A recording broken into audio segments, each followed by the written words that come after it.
So very good morning. आज अपन इस lecture में बात करेंगे जो आपकी इन्वायरमेंटल स्टडी है इसके बारे में अपन देख लेंगे। जो आपके सीईटी का जो आपका सिलेबस है, क्योंकि आप सबको पता है अपन सीईटी एग्जाम की तैयारी कर रहे हैं और अपन ने क्या स्टार्ट किया है, साइंस स्टार्ट किया है। और ये जो आज का आपका लेक्चर है ये कौन से नंबर का है, 13 नंबर का लेक्चर रहने वाला है।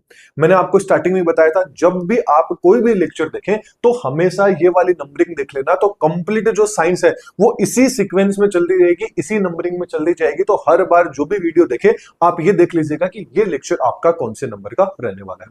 तो 13वें नंबर का आज अपना लेक्चर रहने वाला है, जिसके अंदर जो आपकी इन्वायरमेंटल स्टडीज को देख लेंगे, मतलब जो आपका इकोसिस्टम दे रखा है, इकोलॉजी दे रखी है, बायोजियोकेमिकल जो साइकिल आपके दे रखे हैं, ये सारी की सारी चीजें हैं वो आज अपने इस लेक्चर में क्या करने वाले हैं, कवर करने वाले हैं। तो चलिए फिर स्टार्ट कर लेते हैं जो आपकी इन्वायरमेंटल स्टडीज है इनके बारे में।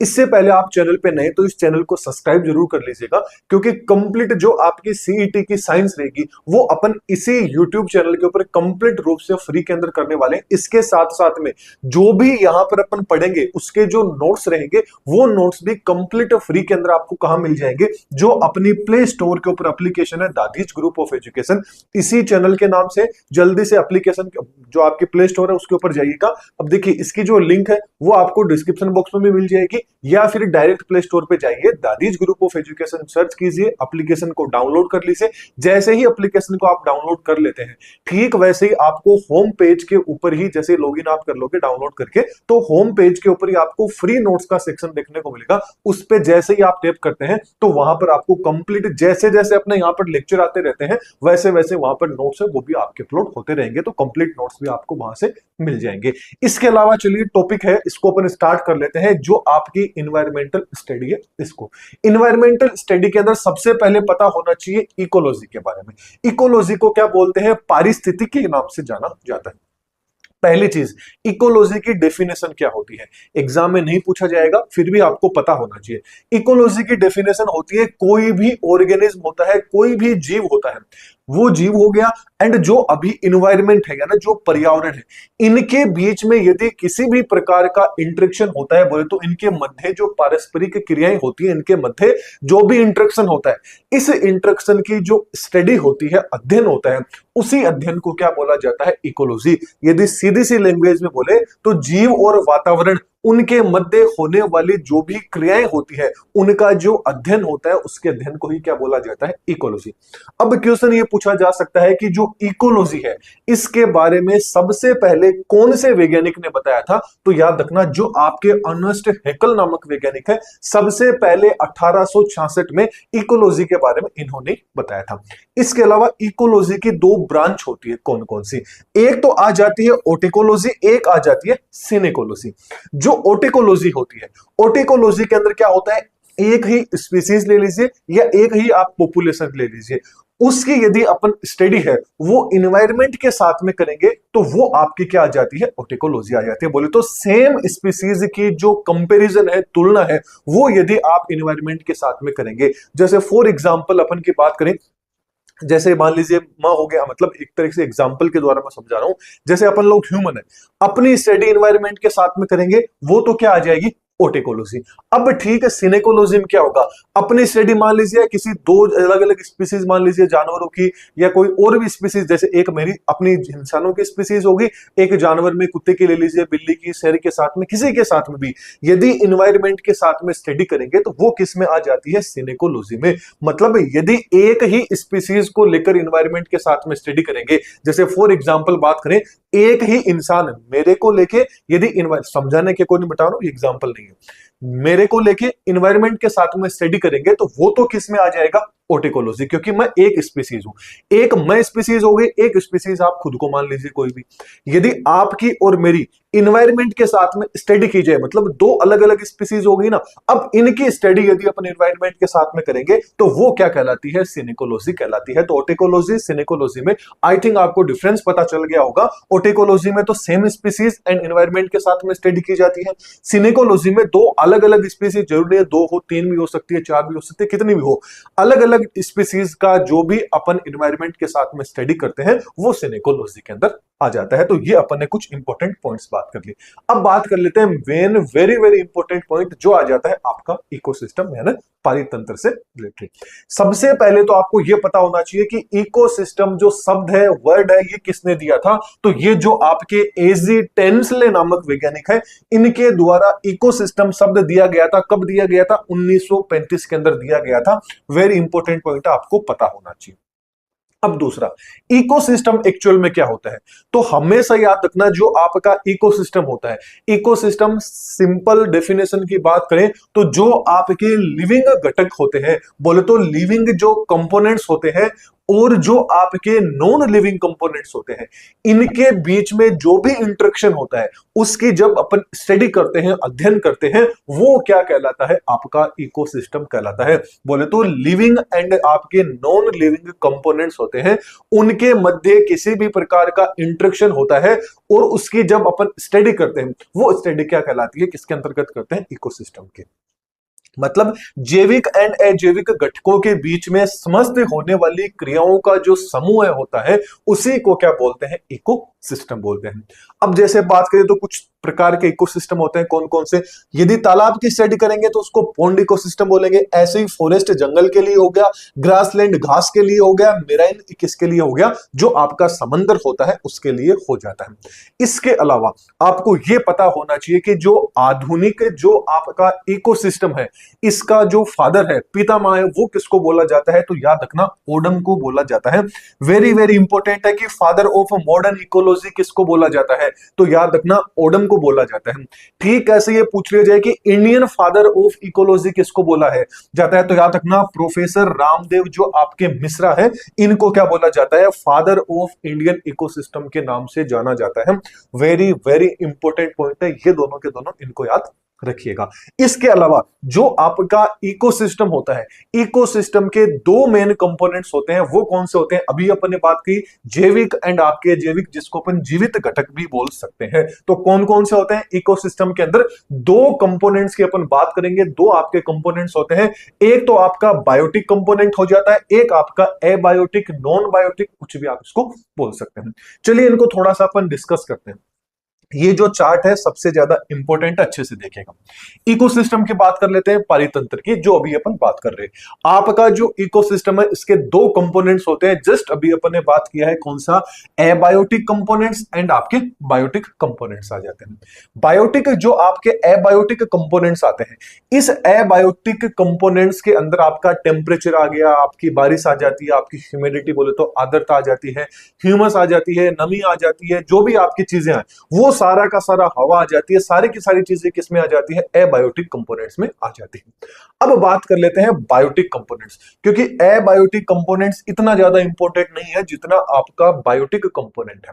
तो बायोटिक कंपोनेंट पे फोकस करें तो जो बायोटिक कंपोनेंट होता है ये भी आपके तीन पार्ट्स के अंदर डिवाइड होता है। बोले तो इसमें भी तीन चीजें अपन देखते हैं, कौन कौन सी?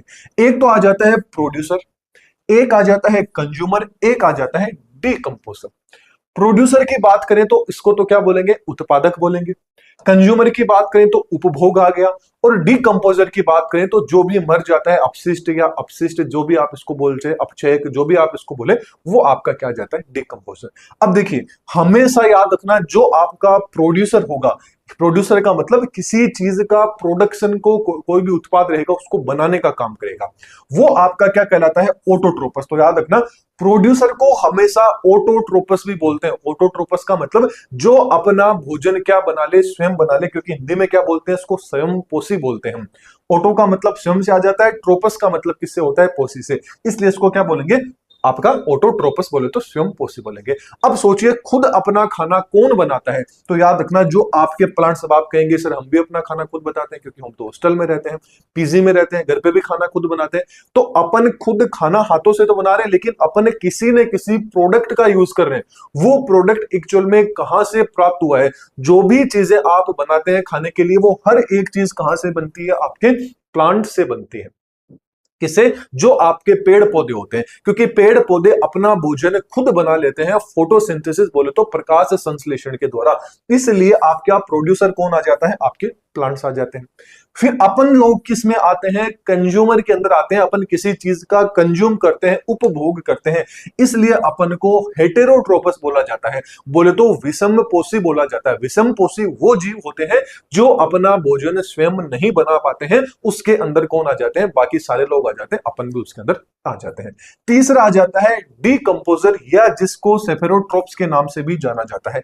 इसके अंदर जो आपके माइट्स आ गए, आपके फंजाई आ गए, इसके साथ में आपके अर्थवॉर्म्स आ गए, ये सारे के सारे डीकंपोजर। मतलब अब जो भी चीज, यानी जो कंज्यूमर ने जो भी चीज बनाई, जो भी वेस्ट चीज है, अब उसको क्या करना है, डीकंपोज करना है। तो उसके लिए कौन आते हैं, आपके डीकंपोजर। बोले तो कुछ आपके बैक्टीरियाज वगैरह यहाँ पर अपना रोल प्ले कर लेते हैं। फंजाई हो गए, बैक्टीरियाज हो गए, सारी चीजें कर लेते हैं।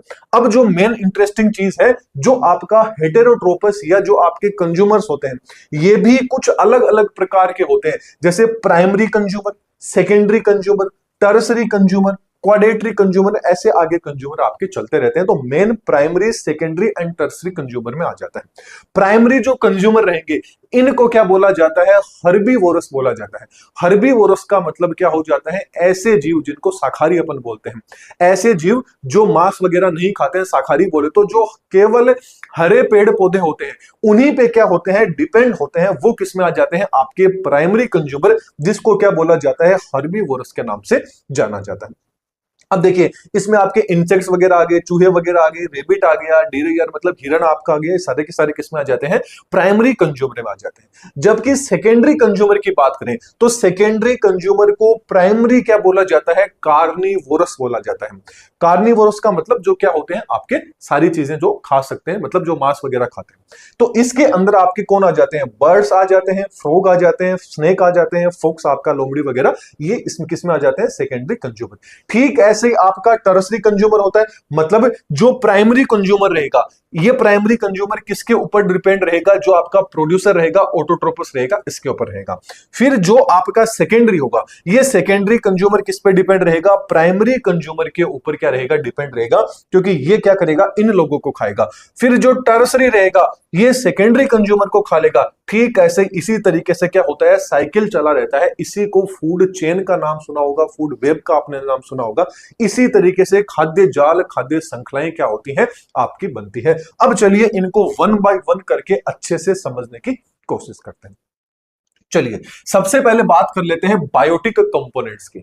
जो आपके बायोटिक कंपोनेंट्स होते हैं, इससे इकोसिस्टम के सभी जो आपके लिविंग ऑर्गेनिज्म होते हैं, जितने भी लिविंग जीव आते हैं, वो सब के सब किस में आ जाते हैं, बायोटिक कंपोनेंट्स में आ जाते हैं। जबकि एबायोटिक, या जिसको आप नॉन बायोटिक कंपोनेंट्स भी बोल सकते हैं, इसके अंदर सारे के सारे क्या होते हैं, नॉन लिविंग जीव आते हैं, जिनके पास में जीव मतलब जीवन नहीं होता है। मेनली इनको तीन कैटेगरी में बांटा गया, अभी अपन ने पढ़ा था। प्रोड्यूसर हो गया था आपका, कंज्यूमर हो गया था आपका, डिकम्पोजर हो गया था। सबसे पहले प्रोड्यूसर की बात कर ले हैं, उत्पादक की बात कर लेते हैं। तो प्रोड्यूसर कौन होते हैं, प्रोड्यूसर वे होते हैं जो अपना भोजन क्या बना लेते हैं, स्वयं बना लेते हैं। और किसके द्वारा बनाते हैं, फोटोसिंथेसिस, बोले तो प्रकाश संश्लेषण की जो प्रोसेस होती है, उसके द्वारा ये अपना भोजन क्या कर लेते हैं, खुद बना लेते हैं। इसके अंदर कौन आ जाते हैं, आपके हरे पेड़ पौधे आ जाते हैं, आपके शैवाल बोले तो एल्गी वगैरह, ये कौन आ जाते हैं, आपके प्रोड्यूसर के अंदर आ जाते हैं। इसके बाद में सेकंड नंबर का आ जाता है कंज्यूमर। कंज्यूमर कौन होता है, ऐसे जीव जो अपना भोजन स्वयं नहीं बना पाते हैं, लेकिन ये भोजन के लिए क्या रहते हैं, दूसरे जीवों के ऊपर क्या रहते हैं, डिपेंड रहते हैं, बोले तो निर्भर रहते हैं। वो कौन आ जाते हैं, आपके कंज्यूमर के अंदर आ जाते हैं। जैसे बात करें तो कंज्यूमर में भी अपन ने देखा था, प्राइमरी कंज्यूमर होते हैं, सेकेंडरी होते हैं, टर्सरी होते हैं। चलिए इनकी बात करते हैं। प्राइमरी कंज्यूमर कौन से होते हैं, प्राइमरी कंज्यूमर्स वो होते हैं जो क्या करते हैं, पेड़ पौधों को खाते हैं, बोले तो हरे जो पेड़ पौधे होते हैं उनको खाते हैं। जैसे फॉर एग्जाम्पल की बात करें तो हरे पेड़ पौधे मतलब जो घास वगैरह हो गया, तो ये किस कौन खाते हैं, आपके खरगोश। तो यहां पर खरगोश क्या हो जाता है, आपका प्राइमरी कंज्यूमर हो जाता है। फिर आ जाता है आपका सेकेंडरी कंज्यूमर। सेकेंडरी कंज्यूमर वो होता है जो आपके प्राइमरी कंज्यूमर को क्या करता है, खाता है। जैसे कि अपन बात करें कि जो आपका घास था, ये घास आपका क्या था, एक तरह से आपका प्रोड्यूसर था। राइट। घास क्या था? प्रोड्यूसर था। इस प्रोड्यूसर को सबसे पहले किसने खाया? खरगोश ने। तो खरगोश कौन सा कंज्यूमर हो गया? Primary consumer. क्यों? क्योंकि खरगोश क्या खाता है? ओनली फॉर घास खाता है।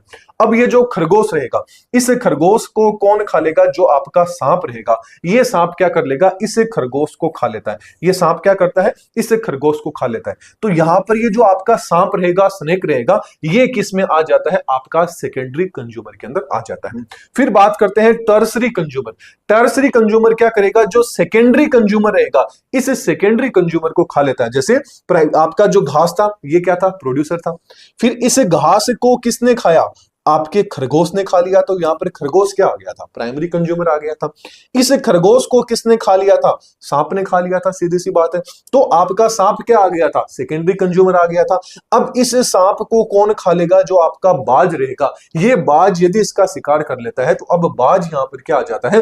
टर्सरी कंज्यूमर आ जाता है। ठीक ऐसे ही आपका क्वाड्रेटरी आ जाता है, चौथा आ जाएगा, पांचवा, जो जिस तरीके से जिसको खाता रहेगा, वो आगे इस तरीके से कंज्यूमर के अंदर क्या होता रहेगा? आपका ऐड होता रहेगा। तो आई थिंक आपको कंज्यूमर का मतलब समझ में आ गया होगा, प्रोड्यूसर का मतलब समझ में आ गया, कंज्यूमर का समझ में आ गया। अब बात कर लेते हैं डीकंपोजर, जिसको अपघटक के नाम से अपन जानते हैं। डीकंपोजर कौन होते हैं? जो मर्द पौधे हो गए या मर्द जीव हो गए, उनके जो ऑर्गेनिक मटेरियल होता है, उनको तोड़कर क्या कर देता है? सिंपल जो आपके मैटर होते हैं, मटेरियल होता है, उसके अंदर कन्वर्ट कर देता है। वो आपके कौन आ जाते हैं? अपघटक आ जाते हैं। फॉर एग्जाम्पल, इसमें आपके बैक्टीरियाज आ जाते हैं, आपके फंजाई वगैरह, ये सब के सब किस में आ जाते हैं? अपघटक के अंदर आ जाते हैं। अब यदि अपन बात करें तो एक वेरी वेरी इंपॉर्टेंट पॉइंटर्स को याद रखिएगा कि जो आपके डीकंपोजर होते हैं, ये जो आपका न्यूट्रिएंट्स रहते हैं, यानी जो पोषण रहते हैं, उसे पोषण को वापस इन्वायरमेंट के अंदर पहुंचाने में बहुत ही इंपॉर्टेंट रोल प्ले करते हैं। इसलिए यही कारण है कि न्यूट्रिएंट्स इकोसिस्टम में क्या होते रहते हैं? रिसाइकिल होते रहते हैं। तो आपके अपघटक डीकंपोजर काफी ज्यादा इंपॉर्टेंट रोल प्ले करते हैं। ये अपन ने बात कर ली बायोटिक कंपोनेंट्स की। अब इस बात कर लेते हैं एबायोटिक कंपोनेंट। एबायोटिक कंपोनेंट की बात करें तो इस इकोसिस्टम में कौन आते हैं? नॉन लिविंग जो आपके कंपोनेंट्स आते हैं, वो किस में आ जाते हैं? एबायोटिक कंपोनेंट्स के अंदर आ जाते हैं। जैसे फॉर एग्जांपल बात करें तो इसमें क्या आ गया? सूर्य का प्रकाश आ गया, बोल तो लाइट आ गई, टेम्परेचर आ गया, वाटर आ गया, एयर आ गई, मिट्टी आ गई, खनिज यानी मिनरल्स आ गए, पीएच आ गई, आपकी ह्यूमिडिटी आ गई। ये सारी की सारी चीजें किसमें आ जाती है? एबायोटिक कंपोनेंट्स के अंदर आ जाती है। तो नोट्स का मैंने आप सबको बता रखा है, लिंक आपको डिस्क्रिप्शन बॉक्स में मिल जाएगी, या डायरेक्ट प्ले स्टोर पे जाइएगा एंड एप्लीकेशन को डाउनलोड कर लीजिएगा। अब जो बायोटिक फैक्टर है इकोसिस्टम के अंदर, इस बायोटिक फैक्टर को थोड़ा सा अब और देख लेते हैं। इसी बायोटिक फैक्टर में क्या आ जाता है? आपका एनर्जी फ्लो, ऊर्जा प्रवाह आखिरकार क्या होता है? ये वाली स्लाइड सबसे ज्यादा इंपॉर्टेंट है। यहां से एक न्यूमेरिकल क्वेश्चन भी बन सकता है, कैसे बनेगा उसको भी अपन देख लेंगे। सबसे पहले यह पूछा जा सकता है कि जो आपका 10% का नियम है, ये नियम किसके द्वारा दिया गया है? या एनर्जी फ्लो का जो नियम है, ये नियम किसके द्वारा दिया गया है? तो याद रखना, आपसे एनर्जी फ्लो के नियम के बारे में पूछ लिया जाए या 10% लॉ के बारे में पूछ लिया जाए, तो किसके द्वारा दिया गया है? लिंडमैन नामक जो वैज्ञानिक है, इनके द्वारा दिया गया है। अब इन्होंने बताया था कि जो ऊर्जा का जो प्रवाह होता है, मतलब एनर्जी जो फ्लो होती है, वो हमेशा यूनि डायरेक्शनल होती है। बोले तो एक ही दिशा में होती है। एक दिशा का मतलब इसी दिशा में होगी। ये एक दिशा हो गया, और ये क्या आ जाती है? डाई आपकी डायरेक्शन आ जाती है। ये क्या आ जाती है? डाई डायरेक्शनल, मतलब एनर्जी यहां से यहां भी जा सकती है, यहां से यहां भी आ सकती है। लेकिन ये वाला जो चिन्ह होता है, ये किसके लिए होता है? यूनि डायरेक्शनल के लिए होता है, कि एक बार यदि किसी एनर्जी दूसरी चीज में कन्वर्ट होगी, तो वापिस वो उसके अंदर कभी भी चेंज नहीं हो सकती है। ये कौन सी होती है? यूनि डायरेक्शनल दिशा होती है। ओके, तो ऊर्जा का जो प्रवाह है, एनर्जी का फ्लो है, ये हमेशा कैसा होता है? यूनि डायरेक्शनल होता है। ये आपको पता होना चाहिए। और एनर्जी का जो मेन सोर्स रहेगा, स्रोत रहेगा, वो कौन होता है? सूर्य देवता आपके रहने वाले हैं। जबकि अब इन्होंने बताया था ये 10% लो इसको क्यों बोला जाता है? जो एनर्जी फ्लो है ना, इसी को 10% का नियम बोला जाता है। तो एक बार फिर से रिपीट कर देता हूं, एनर्जी फ्लो आ जाए या 10% का नियम आ जाए, ये दोनों के दोनों किसने दिए हैं? लिंडमैन ने दिए हैं। और इनके अकॉर्डिंग जो आपकी एनर्जी होती है, वो हमेशा यूनिट डायरेक्शनल होती है। इन्होंने बताया था कि कोई भी ट्रॉपिक लेवल होते हैं, अलग अलग ट्रॉपिक लेवल होते हैं, इनको भी देख लेंगे। तो एक ट्रॉपिक लेवल से यदि दूसरे ट्रॉपिक लेवल में एनर्जी जाती है तो वो केवल 10% एनर्जी ही पहुंचती है, बाकी की 90% 90% क्या हो जाती है, एनर्जी यूज कर ली जाती है, काम ले ली जाती है, बोले तो एक तरह से नष्ट हो जाती है। सबसे ज्यादा इंपॉर्टेंट पॉइंट है, इसीलिए एनर्जी फ्लो में थर्मोडायनेमिक्स का जो नियम है उस नियम की क्या की जाती है, पालना की जाती है। आपने देखा होगा एनर्जी को एक रूप से, एनर्जी वैसे कभी नष्ट नहीं होती है, एनर्जी को एक रूप से दूसरे रूप में क्या किया जा सकता है, चेंज। तो ठीक इसी प्रकार क्या है, एक ट्रॉपिक लेवल से जब दूसरे ट्रॉपिक लेवल में एनर्जी जाएगी तो वो केवल कितने परसेंट जाएगी, 10% जाएगी। 90% एनर्जी का क्या हो जाता है, लॉस हो जाता है, हानि हो जाती है, बोले तो किसी और रूप में वो चेंज आपकी हो जाती है। ये क्या था आपका एनर्जी फ्लो या 10% का आपका नियम था। अब ये नियम कैसे काम करता है, तो चलिए सबसे पहले अपन ने बात किया था बायोटिक फैक्टर में, अपन ने देख लिया था, अपन ने एक तो प्राइमरी मतलब जो आपका प्रोड्यूसर था उसको देखा था, कंज्यूमर को देखा था, डिकंपोजर को देखा था, राइट। तो सबसे पहले जो एनर्जी थी वो एनर्जी कहां से आती है, सूर्य से। तो सूर्य देवता क्या करते हैं, 100% जो ऊर्जा है वो ऊर्जा किसको देते हैं, प्रोड्यूसर को देते हैं। मतलब 100% ऊर्जा सूर्य देव से आएगी।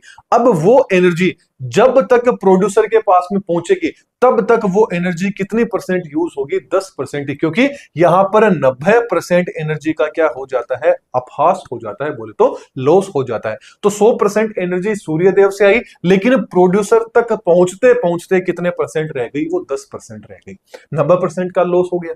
ठीक ऐसे ही अब जो आपका प्रोड्यूसर रहेगा इसी 10% का, 100% का नहीं, याद रखना, अब इसी 10% का जैसे ही ये कंज्यूमर के पास में जाएगी तो 90% तो क्या हो जाता है, यूज हो जाता है, सिर्फ 10% ही पहुंच पाता है। 90% तो यूज हो जाता है, बाहर निकल गया, और केवल 10% पहुंचा। तो 10% का 10% कितना होता है, आपका 1% होता है। ठीक ऐसे ही जब कंज्यूमर से एनर्जी अपघटक के पास में जाएगी, बोले तो डिकंपोजर के पास में जाएगी, तब फिर से इस 1% का 90% तो क्या हो जाएगा, यूज हो जाएगा, और 10% रहेगा। तो 1% का 10% कितना होता है, आपका 0.1% होता है। अब जो क्वेश्चन आता है वो यहीं से आ जाता है। ये तो मैंने आपको 100% लगा के पूछा है, यहां पर आपको नंबर दे देंगे। जैसे नंबर एग्जांपल दे दिया कि मान लीजिए कोई भी प्रोड्यूसर, जरूरी नहीं है कि सूर्य से स्टार्ट करे, प्रोड्यूसर से भी स्टार्ट हो सकता है, कंज्यूमर से भी स्टार्ट हो सकता है, अब घटक तक तो बात जाएगी नहीं। अब देखिए आपसे यह दे दिया जाएगा कि मान लीजिए जो आपका प्रोड्यूसर है, या मान लीजिए जो आपका सूर्य जो मेन सोर्स है आपका, उससे जो एनर्जी है वो मिली है मान लीजिए 1000 किलो कैलोरी। कितनी मजी है, 1000 किलो कैलोरी है, एनर्जी है। ये यदि आपके प्रोड्यूसर से निकलती है तो वो आपका प्राइमरी तीसरी ऐसे करते करते, या मान लीजिए डायरेक्ट ऐसे दे देगा कि 3-4 आपको क्या लेने हैं, कंज्यूमर लेने हैं, और फिर अपघटक तक जब वो एनर्जी पहुंचेगी तो कितने परसेंट एनर्जी पहुंचेगी, 1000 की। तो बस इसी तरीके से आपको 1000 में से जब जब आगे जाओगे 90% आपको माइनस करते जाने हैं। 90% जितना भी आया रिजल्ट, 90% माइनस किया, जितना भी आया 90% आपको माइनस किया, सिर्फ 10% एनर्जी ही पास होती है। इस तरीके के क्वेश्चन भी आपको एग्जाम में देखने को मिल सकते हैं। तो सबसे ज्यादा इंपॉर्टेंट पॉइंट मैंने आपको बता दिया, जब भी करो 90% निकाल देना, सिर्फ 10% एनर्जी ही एक ट्रॉपिक लेवल से दूसरे ट्रॉपिक लेवल के अंदर पहुंचती है। यही आपका क्या था, एनर्जी फ्लो का आपका नियम था। मतलब इसका पुनर्चक्रण नहीं होता है, रिसाइकिल नहीं होता है, ये उष्मा के रूप में क्या हो जाती है, एनर्जी आपकी हीट के रूप में एनर्जी का क्या हो जाता है, यहां पर लॉस हो जाता है। यही क्या था, आपके एनर्जी फ्लो का नियम था। बस मेन जो इंपॉर्टेंट पॉइंट है इसमें यह याद रखना है कि 10% का नियम या एनर्जी फ्लो का नियम लिंडमैन ने दिया था। पहला पॉइंट तो ये हो जाता है। दूसरा, ऊर्जा होती है ये हमेशा यूनि डायरेक्शनल होती है, और ये एक ट्रॉपिक लेवल से दूसरे ट्रॉपिक लेवल में एनर्जी जाती है तो 10% ही पहुंचती है। और एक ये वाला आपका पूरा का पूरा एग्जाम्पल इंपॉर्टेंट हो गया। इसके अलावा इससे बाहर आपके एग्जाम में कुछ भी नहीं आएगा। चलिए अब बात कर लेते हैं फूड चेन के बारे में। यदि फूड चेन की बात करें तो फूड चेन के अंदर कोर जो आपके कंपोनेंट्स होते हैं वो क्या होते हैं, प्रोड्यूसर। प्रोड्यूसर कैसे होते हैं, आपके ऑटोट्रोपस होते हैं। जबकि कंज्यूमर, प्रोड्यूसर से कहां जाएगा, कंज्यूमर के पास में। कंज्यूमर्स कौन रहेंगे, आपके हेटेरोट्रोपस रहते हैं। अब जो आपकी खाद्य श्रृंखला होती है, याद रखना, जो आपकी फूड चेन होती है, इस फूड चेन के अंदर भी जो एनर्जी का जो फ्लो होता है वो भी हमेशा यूनिडायरेक्शनल रहता है। वेरी वेरी इंपॉर्टेंट पॉइंट है। जबकि फूड चेन होती है इसको क्या बोला जाता है, इमेजिनरी बोला जाता है बोले तो ये आपकी काल्पनिक होती है। वैज्ञानिकों का ऐसा मानना है, एक्चुअल के अंदर ये चीज नहीं है। मतलब जो भी अपन पढ़ेंगे अब से 3-4 स्लाइड, ये आपकी क्या रहने वाली है, काल्पनिक स्लाइड रहने वाली है। काल्पनिक है, इमेजिनरी है, आपको इमेजिन करना है, लेकिन एग्जाम के लिए इंपॉर्टेंट है तो इमेजिन करके आपको पढ़ना होगा। चलिए, तो यहां पर जो आपका फूड चेन होती है, ये फूड चेन भी क्या होती है, यूनिडायरेक्शनल होती है। यदि एनर्जी एक बार ऑटोट्रोपस से primary consumer, secondary consumer, tertiary consumer, जिस भी कंज्यूमर के पास में पहुंच गई, तो एनर्जी वापस रिवर्स से बिल्कुल भी नहीं आएगी। पहुंच गई तो वो बस वो पहुंच गई, ये चीज आपको मान के चलनी है। तो चलिए, सबसे पहले प्रोड्यूसर की बात करें तो प्रोड्यूसर के अंदर कौन आ जाते हैं, सीधी सी बात है, आपके हरे जो पेड़ पौधे हैं वो किस में आ जाते हैं, आपके प्रोड्यूसर के अंदर आ जाते हैं। फिर प्रोड्यूसर से एनर्जी कहां जाएगी, आपके प्राइमरी कंज्यूमर। अब जो प्राइमरी कंज्यूमर होते हैं वो कौन होते हैं, आपके शाकाहारी होते हैं, बोले तो हर्बीवोरस। शाकाहारी वो जीव होते हैं जो केवल घास वगैरह खाते हैं, बोले तो पेड़ पौधों पर क्या रहते हैं, निर्भर रहते हैं। जैसे आपकी गाय आ जाती है, बकरी आ जाती है, हिरण आ जाती है, भेड़ आ जाती है, खरगोश आ जाते हैं, ये सारे के सारे किसमें आ जाते हैं, प्राइमरी कंज्यूमर। बोले तो शाकाहारी हमेशा किसमें आएगा, प्राइमरी कंज्यूमर में। फिर आ जाता है सेकेंडरी कंज्यूमर। सेकेंडरी कंज्यूमर मतलब वो जो जीव जो क्या होगा, मांसाहारी होगा, बोले तो कार्निवोरस होगा। कार्निवोरस का मतलब कौन हो गया, कि जो मांस वगैरह खाता है, या बोले तो दूसरे जीवों पर क्या रहता है, निर्भर। जैसे मेंढक हो गया, छिपकली हो गया, कुत्ता हो गया, आपका क्या आ जाता है, भेड़ी आ जाता है। जबकि टर्सरी कंज्यूमर, तृतीय कंज्यूमर होते हैं, वो क्या होते हैं, अपेक्स प्रेडेक्टर होते हैं, बोले तो शिकारी होते हैं, जो शिकार करके खाते हैं। जैसे कौन आ गया, शेर आ गया, बाघ आ गया, मानव आ जाते हैं, ह्यूमंस आ जाते हैं, बाज आ जाते हैं, गिज आ जाते हैं। ये सारे के सारे क्या होते हैं, आपके टर्सरी कंज्यूमर के अंदर आ जाते हैं। तो ये चीज अपन ने देख ली फूड चेन की। अब जो आपकी फूड चेन होती है, ये फूड चेन एक्चुअल के अंदर माना जाता है 3 प्रकार की होती है। कौन कौन सी फूड चेन, पहली आ जाती है ग्रेजिंग फूड चेन। जो आपकी ग्रेजिंग फूड चेन होती है, इसको याद रखना, शॉर्टकट में GFC के नाम से भी जाना जाता है। तो फुल फॉर्म पूछ ली जाए तो ग्रेजिंग फूड चेन आपकी आ जाती है। जो ग्रेजिंग फूड चेन होती है, ये फूड चेन ये मानती है कि एक पोस्ट स्तर से अगले पोस्ट स्तर पर जैसे ही आप जाओगे तो वहां पर जीवों की संख्या तो घटेगी, लेकिन जो जीव रहेंगे उनका जो आकार रहेगा वो क्या होता रहता है, बढ़ता रहता है। ये ग्रेजिंग फूड चेन का कहना है। तो ग्रेजिंग फूड चेन क्या कहती है कि एक पोस्ट स्तर से अगले पोस्ट स्तर में जाओगे तो जीवों की संख्या घटती है। जैसे यहां पर देखिए, जो घास होता है, ये घास क्या होती है, आपकी बहुत ही ज्यादा संख्या के अंदर होती है। अब एक पहला ट्रॉपिक लेवल हो गया, दूसरा ट्रॉपिक लेवल हो गया, ये तीसरा ट्रॉपिक लेवल हो गया। एक एग्जांपल तो ये हो गया। अगला, एक तो ये आपका ट्रॉपिक लेवल हो गया, एक ये ट्रॉपिक लेवल, ये ट्रॉपिक लेवल, ये ट्रॉपिक लेवल। अब यदि आप गौर से देखोगे ग्रेजिंग फूड चेन को, तो ये क्या बोल रही है, एक पोस्ट स्तर से दूसरे पोस्ट स्तर में जाओगे तो जीवों की संख्या घटेगी। पहले घास की संख्या बहुत ज्यादा है, हिरण की बात करोगे तो जितनी संख्या में घास है, क्या उतने हिरण जीवन में मतलब अर्थ पे प्रेजेंट है, नहीं है।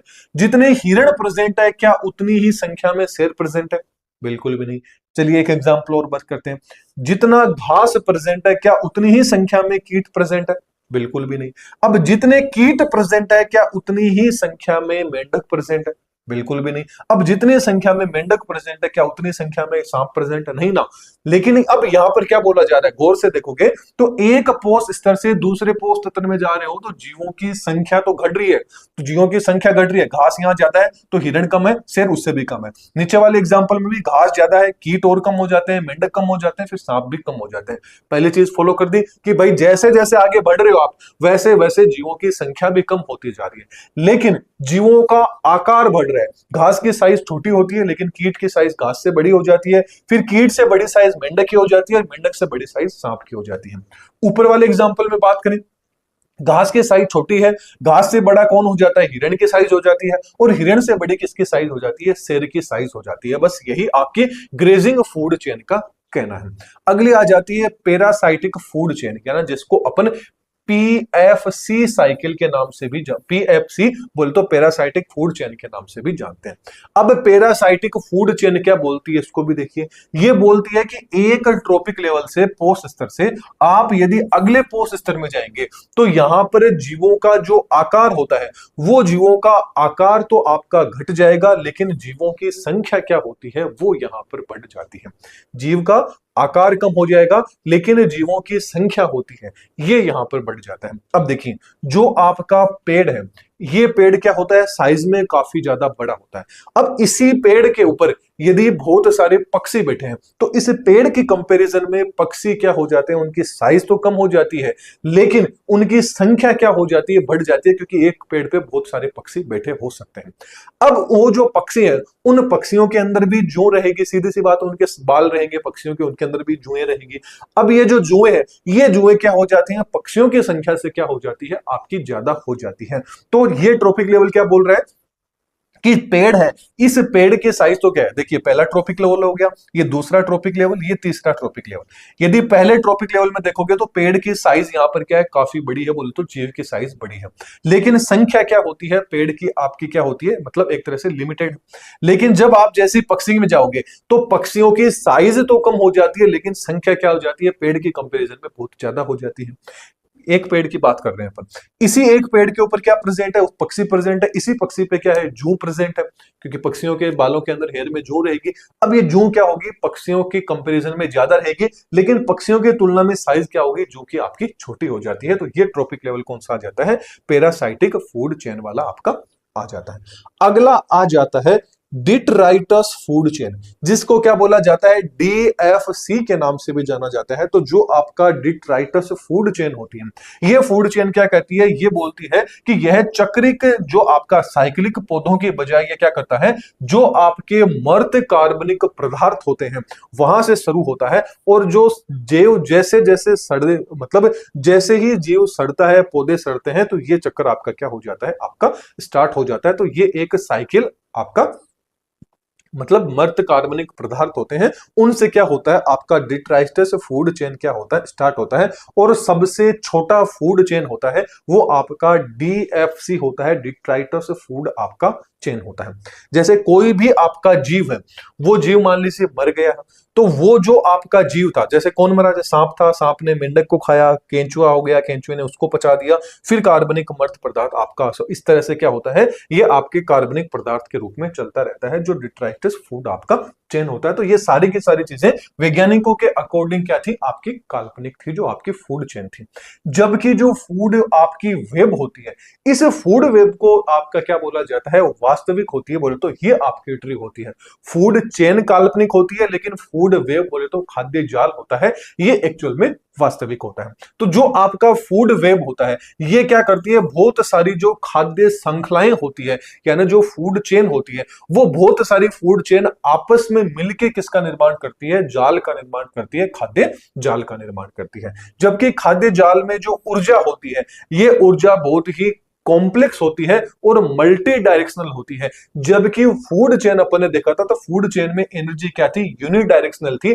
एक बार यदि एनर्जी पहुंच गई तो वो एनर्जी दोबारा दूसरे के अंदर वापस नहीं जाएगी। लेकिन फूड वेव बोलता है एनर्जी एक बार अगले में चली गई तो वापस से रिवर्स भी आ सकती है, बोल तो मल्टी डायरेक्शनल होती है, एक से ज्यादा डायरेक्शनल होती है। जबकि खाद्य जाल होता है, ये काफी ज्यादा क्या होता है, स्टेबल होता है, मोर स्टेबल होता है, अधिक स्थिर होता है। जबकि खाद्य जाल होता है, इसमें जो आपकी बायोडाइवर्सिटी होती है, वो बायोडाइवर्सिटी भी काफी ज्यादा देखने को मिलती है, और ये आपका वास्तविक होता है, बोले तो ट्रू होता है आपका जो फूड वेब होता है। तो ये अपन ने किसकी बात कर ली, फूड वेब की बात कर ली। अब बात कर लेते हैं जो आपके इकोलॉजिकल पिरामिड्स होते हैं, ये आखिरकार क्या होते हैं। यहां से क्वेश्चन आने के चांस काफी ज्यादा बढ़ जाते हैं। जैसे इकोलॉजिकल पिरामिड की बात करें तो ये कॉन्सेप्ट सबसे पहले किसने दिया था, ये पूछ लिया जाए तो याद रखना, चार्ल्स जो एल्टन नामक वैज्ञानिक है, 1927 के अंदर सबसे पहले इकोलॉजिकल पिरामिड के बारे में इन्होंने बताया था। अब जो आपका इकोलॉजिकल पिरामिड है, चार्ल्स एल्टन ने बता दिया, इसीलिए इकोलॉजिकल पिरामिड को उनके सम्मान में एल्टनियन पिरामिड के नाम से भी जाना जाता है। तो एल्टनियन पिरामिड के बारे में पूछ लिया जाए तो भी वो क्या है, इकोलॉजिकल पिरामिड से रिलेटेड ही पूछ रहा है।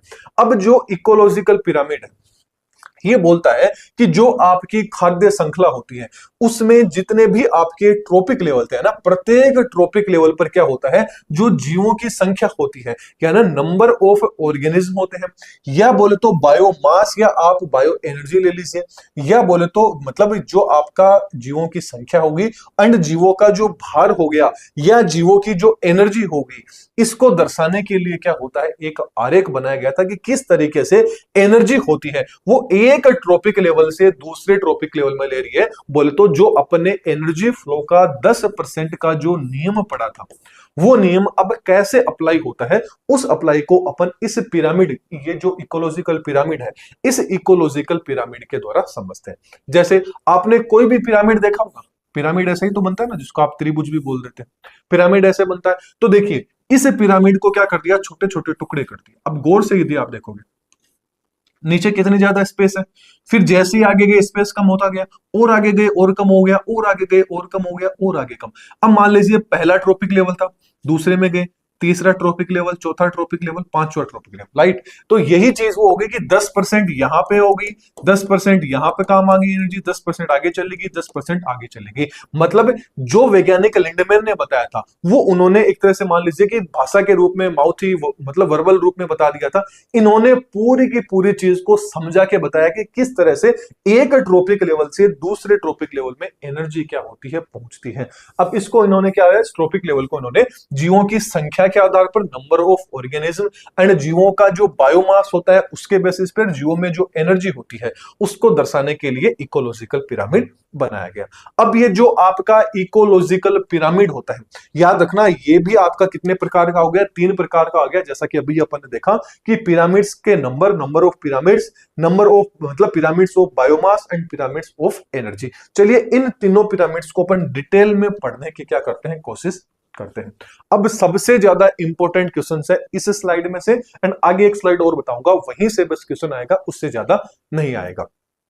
शॉर्ट में बात करें तो बस आपको ये याद रखना है कि जो आपका ग्रासलैंड एंड जो आपका फॉरेस्ट इको मतलब जो आपका पिरामिड होगा उसके लिए पूछ लिया जाए। देखिए अलग अलग तरीके से पिरामिड पूछेंगे कि ग्रासलैंड के लिए पिरामिड होगा, ये कैसा बनेगा पिरामिड, या तो देखिए हमेशा सीधा बनेगा, या पिरामिड कैसा बनेगा, उल्टा बनेगा।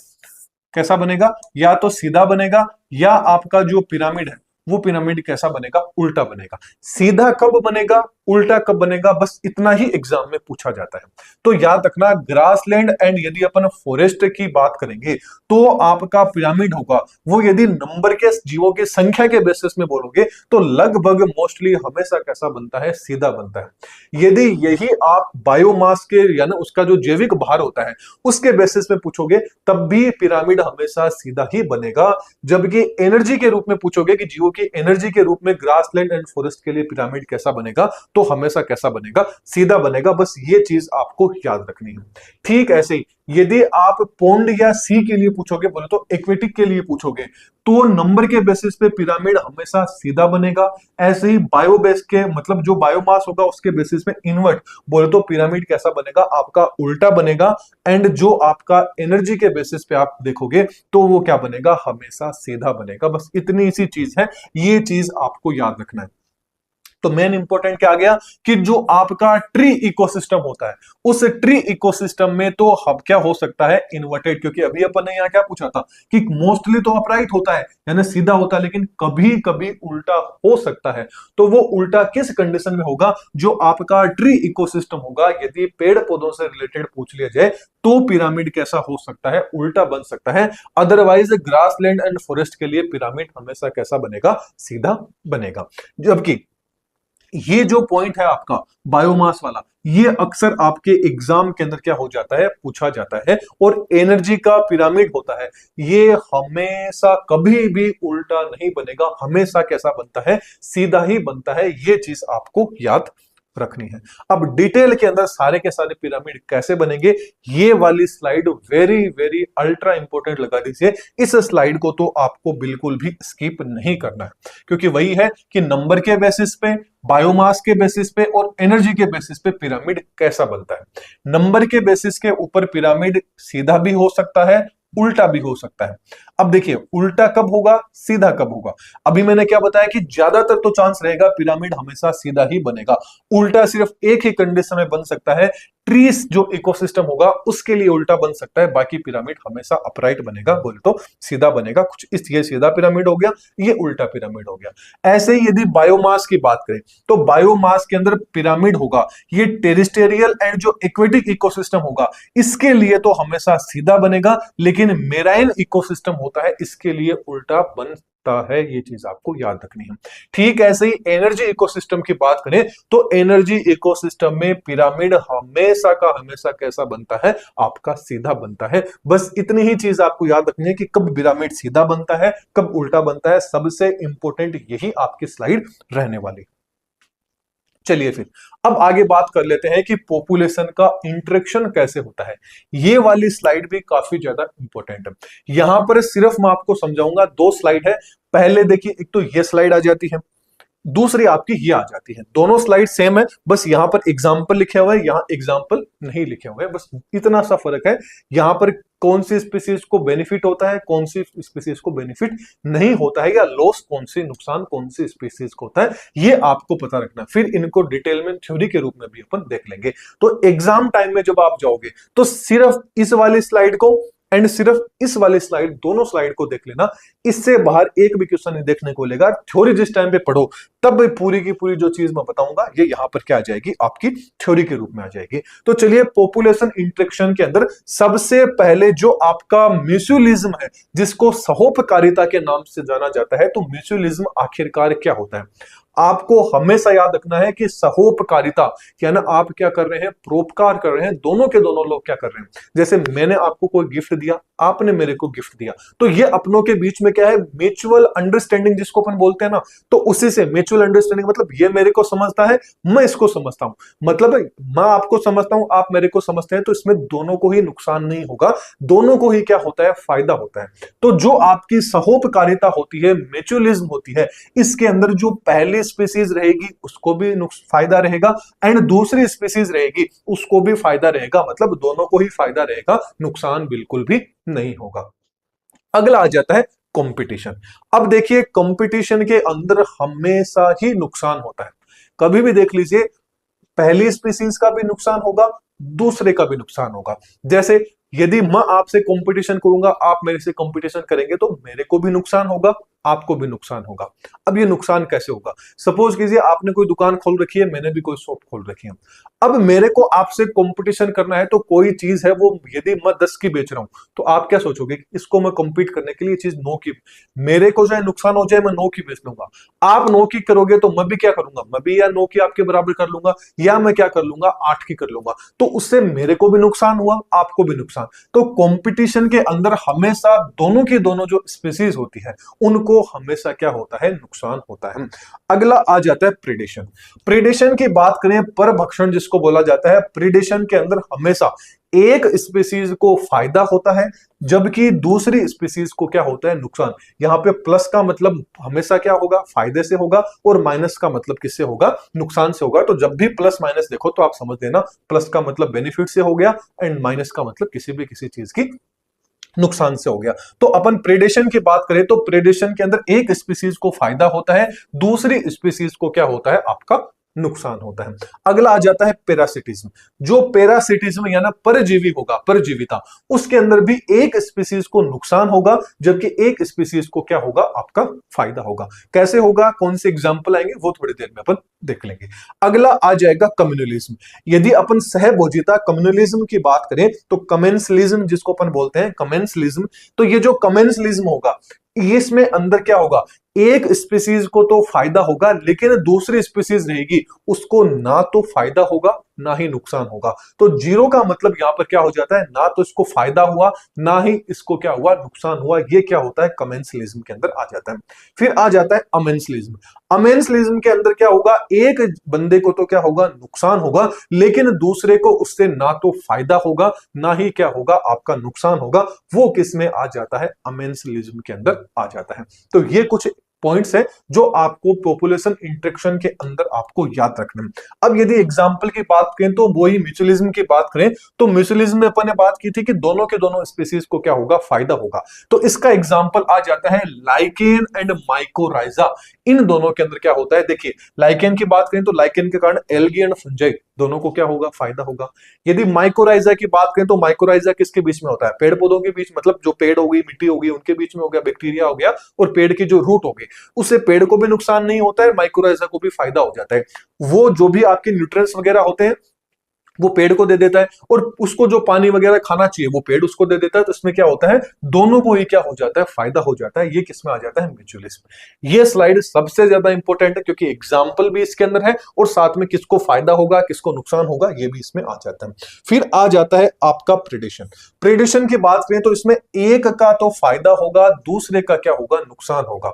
जैसे कि बात करें फायदा किसका हुआ, मान लीजिए एक स्पीसीज में हिरण आ जाता है, एक स्पीसीज में शेर आ जाता है। अब शेर ने क्या कर दिया, हिरण का शिकार कर दिया, मतलब हिरण ने क्या दे दी, अपनी जान दे दी, लेकिन शेर का पेट भर गया, शेर को उससे फायदा हो गया। तो एक को तो इसमें फायदा हो जाएगा, दूसरे को क्या हो जाएगा, इसमें नुकसान हो जाता है। ये किस में आ जाता है, प्रेडेशन के अंदर आ जाता है, बोल तो शिकार में आ जाता है। फिर आ जाता है पैरासिटिज्म।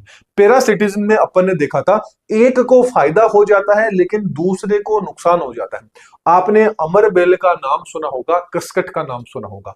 अमरबेल होती है, इसके कारण क्या होता है, ये अमरबेल क्या करती है, जो दूसरा प्लांट रहेगा उससे क्या कर लेती है, खुद का तो फायदा कर लेती है लेकिन उस प्लांट को क्या पहुंचा देती है, नुकसान पहुंचा देती है। तो वो किसमें आ जाता है, पैरासिटिज्म में। अगला आ जाता है कमेंसलिज्म। जो आपका कमेंसलिज्म होता है इसमें एक स्पीसीज को तो फायदा होगा लेकिन दूसरी को ना तो फायदा होगा ना ही नुकसान होगा। जैसे ऑर्चिड होता है, माना जो आपका आम का जो पेड़ होता है उस आम के पेड़ पे ऑर्चिड होते हैं।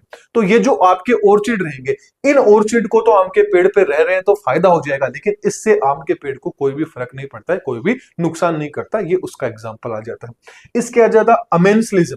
अमेंसलिज्म में एक इंसान को तो मतलब एक स्पीसीज को तो क्या हो जाएगा, नुकसान हो जाएगा और दूसरे को उससे कोई फर्क नहीं पड़ेगा, ना तो फायदा होगा ना ही नुकसान होगा। फॉर एग्जाम्पल जो पेनिसिलिया एंड जो आपका बैक्टीरिया है ये क्या आ जाता है, अमेंसलिज्म के अंदर आपके एग्जाम्पल आ जाते हैं। ये तो एग्जाम्पल मतलब पूरी की पूरी एग्जाम के लिए जिस दिन एक दिन पहले आप देखो उसके लिए था। अब इनको समझने की कोशिश करते हैं। तो सबसे पहले वही आ जाता है आपका म्यूचुअलिज्म।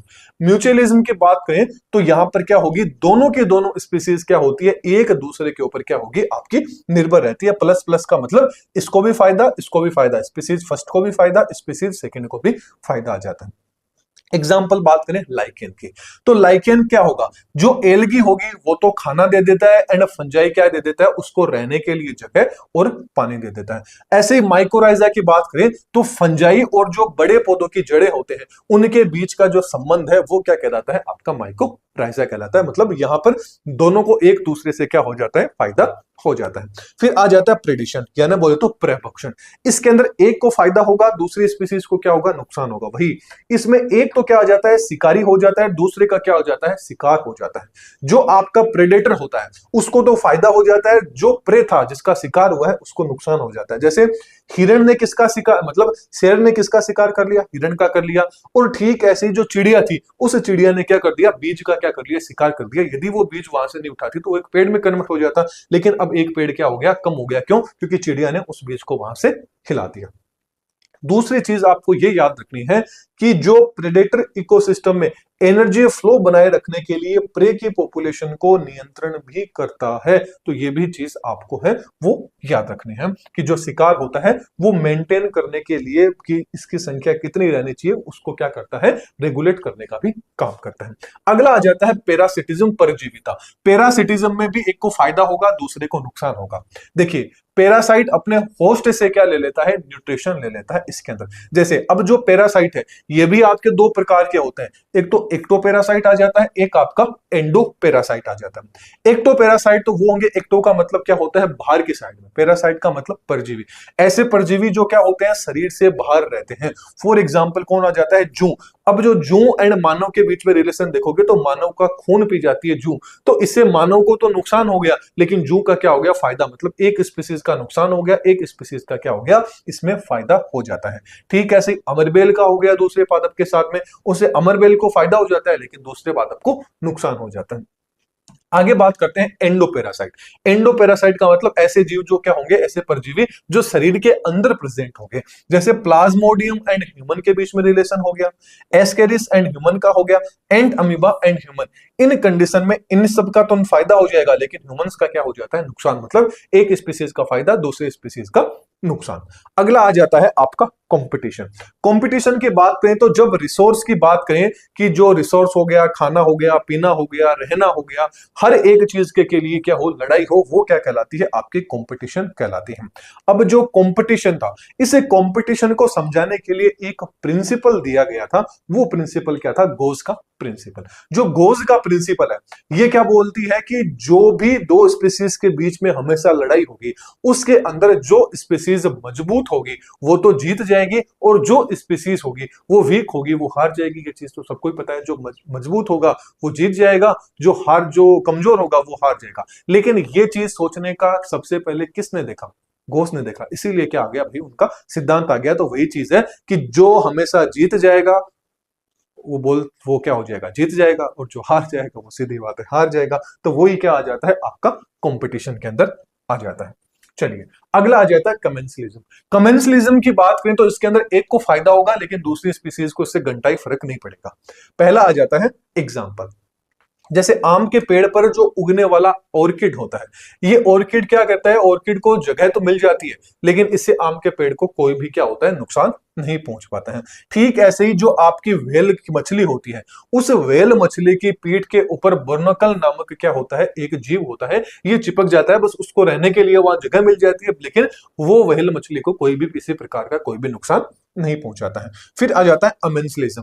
अमेंसलिज्म में वही आ गया, एक को फायदा हो जाएगा, एक को कोई भी फायदा भी नहीं होगा, ना ही उसको नुकसान, सॉरी, एक को नुकसान हो जाएगा स्पीसीज को, दूसरे को ना तो फायदा होगा ना ही क्या होगा, आपका नुकसान होगा। एग्जाम्पल, जो पेनिसिलियम फंगस होता है, ये एक क्या निकालता है, आपका केमिकल निकालेगा, और ये केमिकल क्या करता है, जो आपका स्टेफिलोकोकी जो बैक्टीरिया होता है उसको मार देता है। लेकिन क्या होता है, इससे फंगस को कोई सीधा फायदा नहीं हो पाता है, बस उससे वो बैक्टीरिया, उस बैक्टीरिया को बस वो केमिकल निकला, उस केमिकल ने उस बैक्टीरिया को मार दिया, लेकिन एक्चुअल के अंदर पेनिसिलियम फंगस को उससे किसी भी प्रकार का कोई भी फायदा नहीं हुआ। मतलब एक जीव का नुकसान तो हो गया, लेकिन उससे मेरा भी कोई फायदा बिल्कुल भी नहीं होगा। ये आपका किस में आ जाता है, अमेंसलिज्म के अंदर आ जाता है। अगली ये वाली स्लाइड है, यहां से भी आपको क्वेश्चन है वो एग्जाम में देखने को मिल सकते हैं। स्पीसीज से बात करें तो स्पीसीज क्या होती है, आप सबको पता है, जीवों का समूह है, प्रजाति कहलाता है। मतलब एक कोई भी ग्रुप है ऑर्गेनिज्म का, वो ग्रुप ही क्या कहलाती है, आपकी स्पीसीज कहलाती है। अब एक आ जाती है एंडेमिक स्पीसीज। क्या होती है एंडेमिक स्पीसीज, मतलब जीवों का ऐसा समूह है जो क्या होता है, एक विशिष्ट जो भौगोलिकल जियोग्राफिकल रीजन होता है, स्पेसिफिक जियोग्राफिकल रीजन के अंदर यदि कोई स्पीसीज या कोई जीवों का समूह है वहां रह रहा है, तो उस स्पीसीज को क्या बोला जाता है, एंडेमिक स्पीसीज के नाम से जाना जाता है। For example, very very important है, आपने देखा होगा कंगारू है, ये ओनली फॉर आपको ऑस्ट्रेलिया में ही देखने को मिलेंगे, बोले तो एक विशिष्ट क्षेत्र में ही देखने को मिलेंगे।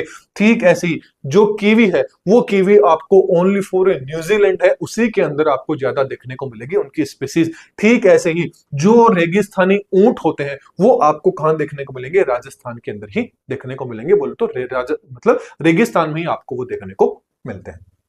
दूसरा आ जाता है इंडिकेटर स्पीसीज। इंडिकेटर का मतलब हो गया कि जीवों का ऐसा समूह है जो पर्यावरण के प्रति किसी न किसी प्रकार को आपको क्या देता है, सूचना देता है। जैसे फॉर एग्जांपल लाइकेन, यदि जहां कहीं पर भी लाइकेन बहुत ज्यादा मात्रा में लगा है, उसका मतलब क्या हो गया कि वहां पर SO2 की मात्रा ज्यादा है, बोल तो वायु प्रदूषण का क्या होता है, लाइकेन सूचक होता है। जबकि ई कोलाई क्या होता है, जहां पर प्रदूषित जल होगा उसको क्या करेगा, ई कोलाई इंडिकेट करता है। मतलब जहां पर ई कोलाई की मात्रा ज्यादा है, वहां मान लीजिए वहां का जो पानी है वो किसी न किसी प्रकार का क्या हो चुका है, प्रदूषित हो चुका है। और यदि वहां पर आपको कहीं पर भी काफी ज्यादा लाइकेन देखने को मिल रहे हैं, तो ये मान लीजिएगा कि वहां पर एयर पोल्यूशन है, ये भी काफी ज्यादा हो चुका है। अगली आ जाती है कीस्टोन स्पीसीज। क्या होती है, तो कीस्टोन स्पीसीज क्या होती है, जीवों का ऐसा समूह होती है जिसकी पारिस्थितिकी संख्या क्या कम हो, लेकिन पारिस्थितिकी पर उनका जो प्रभाव होता है। देखिए कीस्टोन मतलब ऐसी स्पीसीज जिनकी संख्या तो क्या होती है, लिमिटेड होती है, लेकिन उनका रोल क्या होता है, काफी ज्यादा होता है। फॉर एग्जाम्पल जो आपके शेर हो गए, बाघ हो गए, और जो की स्टोन स्पीसीज है, इनको संरक्षित करना भी काफी ज्यादा इंपॉर्टेंट है। ये चीज आपको याद रखनी है कि एंडेमिक स्पीसीज तो वो हो जाती है जो एक पर्टिकुलर स्थान पर आपको देखने को मिलेगी, उनकी एग्जांपल आपके सामने है। दूसरी आ जाती है इंडिकेटर, मतलब ये किसी न किसी चीज को इंडिकेट करेगी कि कहां पर कोई ना कोई चीज है, वो किस में आ जाती है, इंडिकेट स्पीसीज में आ जाती है। की स्टोन का मतलब आ जाती है कि उनकी संख्या तो कम है, लेकिन उनका इंपैक्ट है वो क्या होता है, काफी ज्यादा होता है, वो की स्टोन स्पीसीज के अंदर आ जाती है। अब बात कर लेते हैं, एक आ जाती है आपकी एक्सटेंड स्पीसीज। एक्सटेंड का मतलब हो गया कि विलुप्त प्रजातियां। विलुप्त का मतलब नाम से पता चल रहा है कि ऐसे जीवों का समूह है जो क्या हो चुका है, जियोग्राफी बोले तो भूगोल से क्या हो चुके हैं, कंप्लीट रूप से आपके विलुप्त हो चुके हैं, वो किस में आ जाते हैं, आपके एक्सटेंड प्रजातियों में आ जाते हैं। जैसे फॉर एग्जांपल आपके डायनासोर विलुप्त हो चुके हैं, जो आपके डोडो पक्षी हैं वो विलुप्त हो चुके हैं, एशियाई सॉरी जो आपका चीता है वो आपका विलुप्त हो चुका है, यात्री जो कबूतर है ये आपके क्या हो चुके हैं, विलुप्त। ओवरऑल बात करें तो एक्सटेंड स्पीसीज का मतलब क्या होता है, विलुप्त प्रजातियां जो अभी प्रेजेंट टाइम पे क्या है, आपके भूगोल आपकी ज्योग्राफी में बिल्कुल भी नहीं है, वो कंप्लीट रूप से क्या हो चुकी है, एक्सटेंड बोले तो आपके विलुप्त हो चुके हैं। विलुप्त होने का रीजन क्या हो सकता है, रीजन सीधी सी बात है कि मानव की क्रियाएं हो सकती है, अब उनके रहने का जो जगह था वो हो सकती है, अपन ने अतिक्रमण कर लिया, उनके लिए आवास की कमी होगी, या जलवायु क्लाइमेट के अंदर किसी न किसी प्रकार का परिवर्तन आ गया, इसके लिए पोल्यूशन भी रिस्पॉन्सिबल हो सकता है, बाढ़ हो सकती है, या आपके नेचुरल जो डिजास्टर होते हैं, आपदाएं होती हैं, वो भी इसके लिए रिस्पॉन्सिबल हो सकते हैं।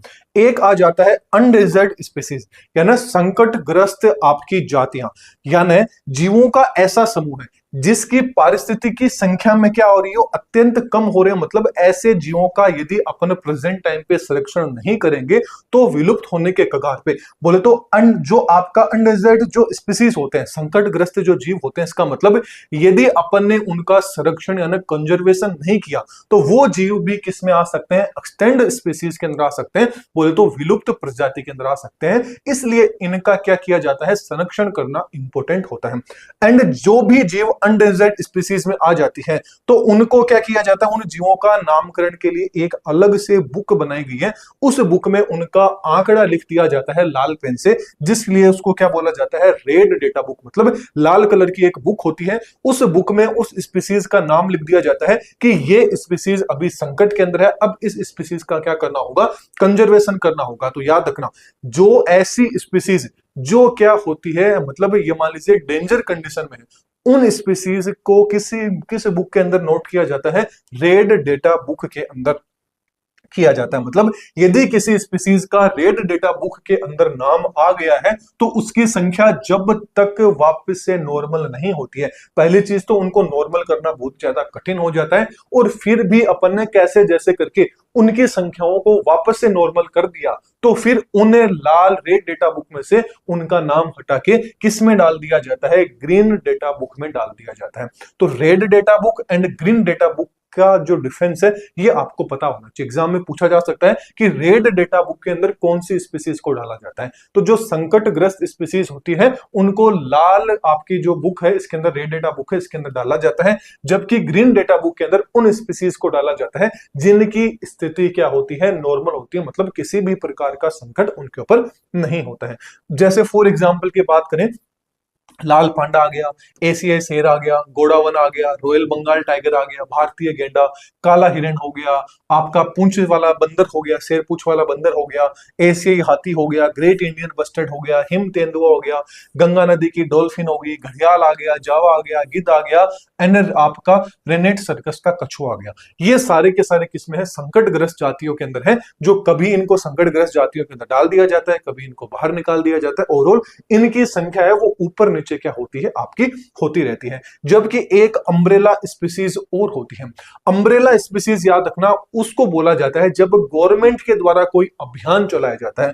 फॉर एग्जांपल बाघ को बचाने के लिए जो बाघ प्रोजेक्ट चलाया गया था, बाघ परियोजना चलाई गई थी, वो क्या आ जाती है, अम्ब्रेला स्पीसीज। अम्ब्रेला स्पीसीज का मतलब क्या हो गया कि सरकार के द्वारा यदि किसी विशिष्ट स्पीसीज को बचाने के लिए मुहिम चलाई गई हो, या किसी न किसी प्रकार का कानून बनाया गया हो, प्रोजेक्ट बनाया गया हो, वो किस में आ जाता है, अम्ब्रेला स्पीसीज के अंदर आ जाती है। तो ये कुछ आपके इंपॉर्टेंट पॉइंट्स थे।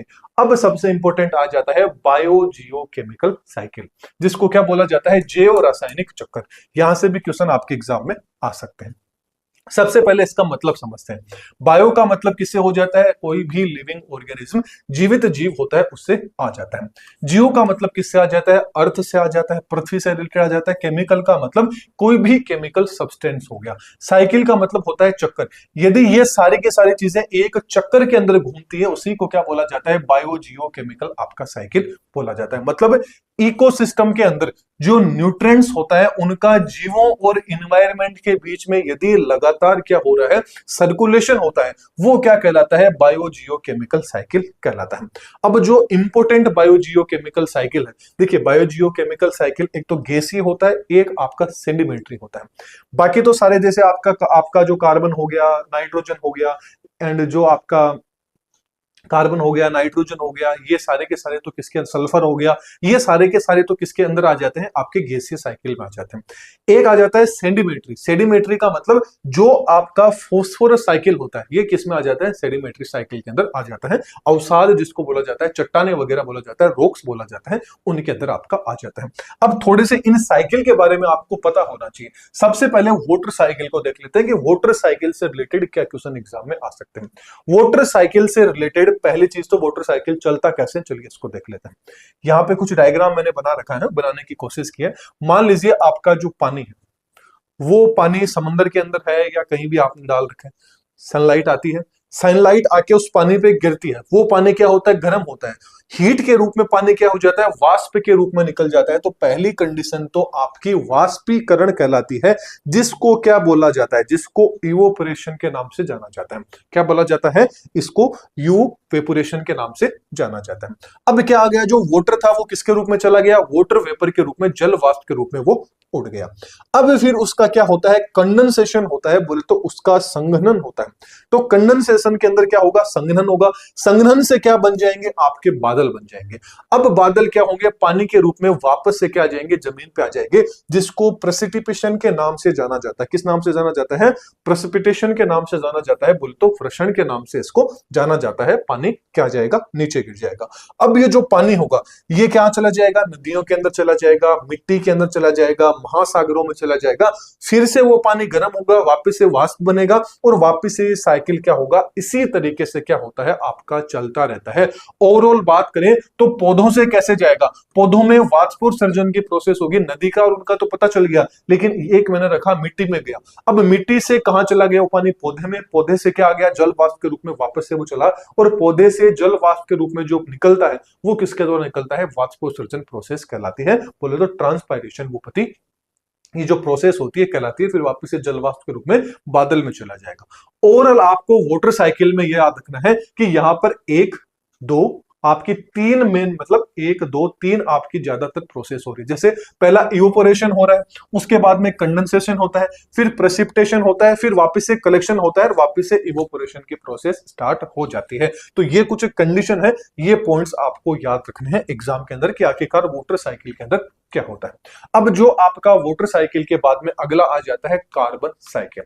अब कार्बन साइकिल में क्या होता है, अब जनरली आप सबको पता है अपना जो वायुमंडल एटमॉस्फेयर है, इसके अंदर CO2 प्रेजेंट है। अब आप ये मेरे को कमेंट में बताओगे कि CO2 कंप्लीट वायुमंडल के अंदर कितनी परसेंट मात्रा के अंदर प्रेजेंट है, ये मेरे को जल्दी से कमेंट बॉक्स में आप बता दीजिएगा। आगे बात करते हैं, जो आपकी CO2 होती है, ये CO2 कहां चली जाती है, आपके पेड़ पौधे क्या कर लेते हैं, प्रकाश संश्लेषण फोटोसिंथेसिस के द्वारा जो CO2 होती है, ये CO2 आपकी चली जाती है। फिर ये CO2 भोजन के रूप में किस में चली जाती है, जंतुओं के अंदर भी चली जाती है, यदि प्लांट्स में जा रही है।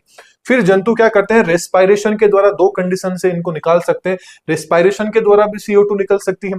कोई भी इंसान डेथ होगी, मृत्यु होगी उसकी, फिर भी CO2 निकल जाएगी। मृत्यु के द्वारा CO2 कैसे निकलेगी, रेस्पायरेशन के द्वारा तो आपको पता है, अपन सांस अंदर ले रहे हैं, सांस बाहर निकाल रहे, तो अंदर ले रहे हैं वो तो ऑक्सीजन चलेगी, बाहर निकाली वो CO2 एनवायरमेंट के अंदर आ गई। तो डायरेक्ट एनवायरमेंट में तो रेस्पायरेशन के द्वारा आ गई। अब जब अपन अपनी डेथ हो जाएगी, तो डेथ होने के बाद में अपना डीकंपोजिशन होगा, या ना जब अपना अपघटन होगा, या कोई भी जीव है जिसका डीकंपोजर होगा, डीकंपोजिशन से भी क्या निकलती है, CO2 निकलेगी। या मान लीजिए कोई इंसान मर गया, उसको जला दोगे, लकड़ी होगी, उस लकड़ी को जला दी प्लांट की, तो उससे क्या होगा, कंबशन होगा। अब कंबशन से क्या होगा, दहन होगा, कोई भी लकड़ी वकड़ी जलाओगे, अब उस दहन से भी CO2 कहां चलेगी, इन्वायरमेंट में चलेगी। तो इस तरीके से इन्वायरमेंट के अंदर जो CO2 है वो CO2 चली जाती है प्लांट से ही, प्लांट से अपने अंदर आ गई, फिर अपनी डेथ होगी, अपने प्लांट को भी, लकड़ियों को भी जला दिया। इस तरीके से इन्वायरमेंट के CO2 इन्वायरमेंट में इस तरीके से क्या होती है, आपकी घूमती रहती है। यही क्या कहलाता है, आपका कार्बन साइकिल कहलाता है। अब जो कार्बन साइकिल है इसमें वायुमंडल में मुख्यतः CO2 का पाया जाता है। अब पौधे फोटोसिंथेसिस के द्वारा CO2 को क्या कर लेते हैं, ग्रहण कर लेते हैं, जो भी अपन ने यहाँ पे देखा। फिर जो पौधे होते हैं ये कार्बन फूड चेन के माध्यम से कहां चले जाते हैं, एनिमल्स में चले जाते हैं। फिर एनिमल्स क्या करते हैं, रेस्पायरेशन के द्वारा CO2 को क्या कर देते हैं, वापस से वातावरण में छोड़ देते हैं। या कुछ जीव होते हैं वो डिकम्पोजिशन के द्वारा भी CO2 वापस चली जाती है, या जो आपका कंबशन होता है, दहन होता है, उसके द्वारा भी CO2 वापस इन्वायरमेंट में चले जाती है। तो किस तरीके से इन्वायरमेंट से अपने अंदर आती है और अपने अंदर से वापस इन्वायरमेंट में चली जाती है, यही क्या कहलाता है, आपका कार्बन साइकिल कहलाता है। अगला आ जाता है नाइट्रोजन साइकिल। नाइट्रोजन साइकिल की भी बात करें तो नाइट्रोजन भी वायुमंडल में प्रेजेंट है। अब कितने परसेंट नाइट्रोजन प्रेजेंट है ये भी आप कमेंट बॉक्स में बता दीजिएगा। नाइट्रोजन की बात करें तो नाइट्रोजन का सबसे पहले क्या होता है, नाइट्रोजन स्थिरीकरण होता है। नाइट्रोजन स्थिरीकरण से NH3 NH4 बन जाता है। फिर नाइट्रिफिकेशन होता है, NO2 में कन्वर्ट हो जाता है, NO2 NO3 के अंदर। फिर असिमिलेशन होता है, पौधों के अंदर चली जाती है, पौधों से वापस कहां आ जाता है, भोजन के रूप में जंतु उसको ले लेते हैं। फिर जंतु की मृत्यु हो जाती है, ये जो डिकम्पोजिशन होता है उस डिकम्पोजिशन से अमोनिफिकेशन होता है, जहां से NH3 NH4 निकल जाता है। फिर वापस से नाइट्रिफिकेशन होता है, फिर वापस से डीनाइट्रिफिकेशन होता है। इस तरीके से ये प्रोसेस नाइट्रोजन होती है, ये वायुमंडल के अंदर आपकी घूमती रहती है। अब जो इंपॉर्टेंट पॉइंट है वो जो आप ये देख रहे हैं, ये एग्जाम के अंदर आपको पूछा जाएगा। कैसे, नाइट्रोजन, आपका नाइट्रोजन फिक्सेशन क्या होता है, यानी वायुमंडलीय नाइट्रोजन को क्या किया जाता है, उससे कोई भी उपयोगी नाइट्रोजन कंपाउंड बन जाएगा, वो तो क्या कहलाता है, नाइट्रोजन स्थिरीकरण, बोले तो नाइट्रोजन फिक्सेशन। अब आ जाता है नाइट्रिफिकेशन। जो भी कंपाउंड बना, NH3 मान लीजिए, NH4 बोल गया, उनका आपका नाइट्रिफिकेशन होगा, NO2 माइनस NO3 के अंदर वो क्या हो जाएगी, कन्वर्ट हो जाएगी। ये क्या कहलाता है, नाइट्रिफिकेशन। फिर आ जाता है अमोनिफिकेशन। कोई भी मृत जीव है, अपशिष्ट है, उससे यदि निकल रहा है NH3 NH4, ये क्या कहलाता है, अमोनिफिकेशन कहलाता है।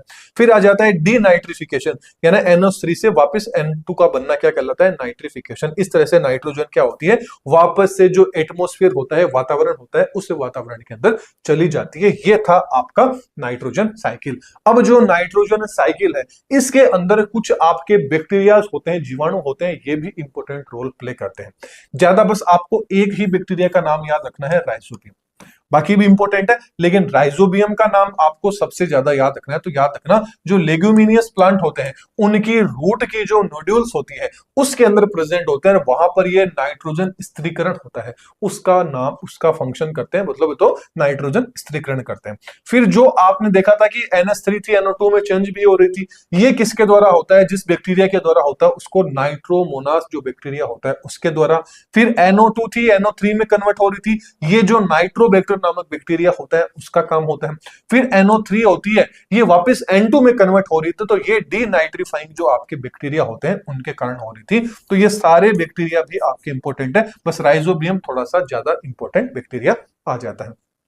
तो सीक्वेंस क्या आ गई, NH3 से NO2 माइनस, NO2 माइनस से NO3 2 के अंदर कन्वर्ट हो जाती है। फिर इससे वापस N2 है ना, नाइट्रोजन है, ये नाइट्रोजन आपकी वापस से वायुमंडल के अंदर चली जाती है। तो ये सीक्वेंस भी आपको याद रखनी है। ये आपका क्या आ जाता है, नाइट्रोजन साइकिल। अगला आ जाता है आपका फॉस्फोरस चक्कर। फॉस्फोरस चक्कर कैसे होता है, तो फॉस्फोरस होती है, ये फॉस्फोरस की चट्टानें होती हैं, इन चट्टानों में वेदरिंग होती है। वेदरिंग से मतलब अपक्षय होता है, चट्टानों के अंदर भी क्या होती है, सरण होता है, चट्टानें भी टूट जाती है। अब टूट के जो चट्टानें हैं, ये चट्टानें कहां पहुंच गई, आपकी मिट्टी के अंदर पहुंच गई। अब मिट्टी के अंदर जो चट्टानें गए हैं, जो भी आपके फॉस्फोरस गया है, ये फॉस्फोरस क्या कर लेगा, चट्टानें मिट्टी में मिल गई, मिट्टी में मिल गई तो पौधे क्या ले लेते हैं, इसको ले लेते हैं। पौधों से कहां चला जाता है, फूड चेन में चला जाता है, क्योंकि जो जंतु होंगे वो जंतु पौधों से बने हुए बाई प्रोडक्ट खाएंगे तो जंतुओं में चले गए। अब यदि जंतु की डेथ हो जाती है या उसका जो भी अपशिष्ट होता है उससे क्या होता है, अब घटक के पास में चला जाता है।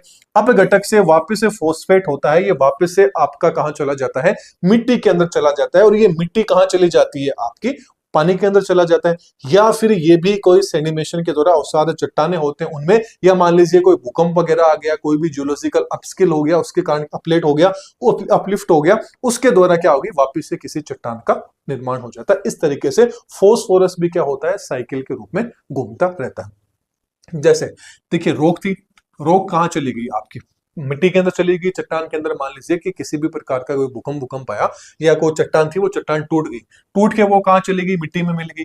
अब मिट्टी से कहां चले गया फॉस्फोरस, प्लांट के अंदर, क्योंकि मिट्टी के अंदर कौन उगते हैं, प्लांट्स उगते हैं। अब प्लांट ने फॉस्फोरस को लिया, तो प्लांट से जो भी प्रोडक्ट बने उसको ह्यूमंस ने खा लिया या एनिमल्स ने खा लिया, तो वो जो फॉस्फोरस था वो एनिमल में चला गया। अब इस एनिमल की डेथ होगी तो वापस क्या होगा, इसका डिकम्पोजिशन होगा। डिकम्पोजिशन से जो भी फॉस्फोट लिया था ये वापस मिट्टी में, जहां से जो चीज ली है वो चीज लास्ट में घूम फिर के वहीं पे जानी है। यही क्या होता है, आपका साइकिल। फिर कुछ फॉस्फोरस होता है, ये जल के साथ बह के कहां चला जाता है, जलाशय में चल जाता है, फिर वहां से सेडिमेशन के द्वारा क्या बन जाती है, आपकी चट्टानें बन जाती हैं। ओवरऑल बात करें तो फॉस्फोरस क्या होता है, प्राकृतिक स्रोत क्या होता है फॉस्फोरस का, जो फॉस्फेट की चट्टानें होते हैं, रॉक होते हैं, वो इसके अंदर होता है। इन चट्टानों में वेदरिंग होती है, उससे क्या होता है, फॉस्फेट मिट्टी में आ जाता है। फिर पौधे क्या करते हैं, इस फॉस्फेट आयन के रूप में इसको ग्रहण कर लेते हैं। फिर एनिमल फॉस्फोरस को फूड चेन के द्वारा एनिमल्स में मिल जाता है। ये जो फॉस्फोरस है ये काफी ज्यादा इंपॉर्टेंट होता है। अपने डीएनए आरएनए अपन ने पढ़ा था, याद होगा आपने लेक्चर जो अपन ने डीएनए आरएनए वगैरह पढ़े थे। डीएनए हो गया, आरएनए हो गया, एटीपी हो गया, फोस्फोलिपिड्स हो गया, इनके लिए अपने शरीर में फॉस्फोरस की मात्रा काफी ज्यादा इंपॉर्टेंट रहती है। फिर फॉस्फोरस होता है साइकिल, वायुमंडल में गैसियस फेज में बहुत ही कम मात्रा में फॉस्फोरस आपको गैस के फॉर्म में देखने को मिलेगा। ये आपको हमेशा चट्टानों के रूप में ही फॉस्फोरस है ये देखने को मिलेगा। इसीलिए जो आपका गैसीय साइकिल, क्योंकि स्टार्टिंग में बताया था ना कि बायोजियोकेमिकल साइकिल होते हैं, ये गैस के फॉर्म में होते हैं, एक इसके होते हैं सेडिमेंट के रूप में होते हैं। तो फॉस्फोरस साइकिल किस में आ जाता है, सेडिमेंट में आ जाता है। बाकी जो अभी अपन ने कार्बन और नाइट्रोजन पढ़े ये किस में आ जाते हैं, आपके गैसीय साइकिल में आ जाते हैं। ये कुछ इंपोर्टेंट बायो आपका जियोकेमिकल साइकिल थे। Last and final sulphur cycle आ जाता है, इसको देखो तो ठीक, अदरवाइज ये तीनों साइकिल इंपोर्टेंट थे, थोड़ा सा इसको भी देख लेते हैं। तो सल्फर गैस है, ये भी वायुमंडल में प्रेजेंट है, कितनी मात्रा में प्रेजेंट है ये आप मेरे को कमेंट बॉक्स में बता ही दोगे।